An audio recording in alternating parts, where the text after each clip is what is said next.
Pangungunahan ni PNP Chief Benjamin Acorda Jr. ang ika-122 taong anibersaryo ng National Police Training Institute sa Laguna ngayong araw.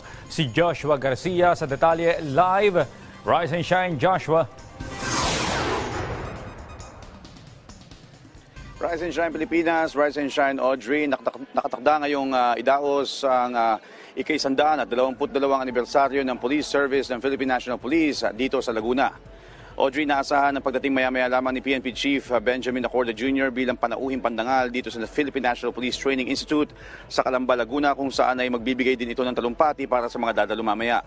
Matatandaan na nauna na ang pinangunahan ni Acorda ang selebrasyon sa iba't ibang panig ng bansa gaya sa Camp Crame, Valenzuela, Davao, Cagayan at iba pang lugar nito lamang nakaraang buwan ng Agosto, kung saan alinsunod sa tema ng selebrasyon na nagkakaisang pulisya at pamayanan tungo sa mapayapa at maunlad na bansa ay binigyan din ito sa nauna niyang mga talumpati na sa gitna ng mga kinakaharap na hamon ng pambansang pulisya ay nananatili itong matatag at patuloy na tumutupad sa mandato na protektahan ang kapakanan ng sambayanan. Audrey, naasahan din na dumalo mamaya ang ilang opisyal ng lokal na pamahalaan ng Laguna at ng mga kalapit na lalawigan, gayon din ang mga opisyal ng PNP Region 4A para nga paunlakan ng kanilang presensya ang nasabing selebrasyon. Kaya sa ating mga ka-RSP, manatili nakatutok dito sa PTV para sa iba pang detalye mamaya dito sa Calamba, Laguna. At yan muna ang latest. Balik sa inyo dyan, Audrey.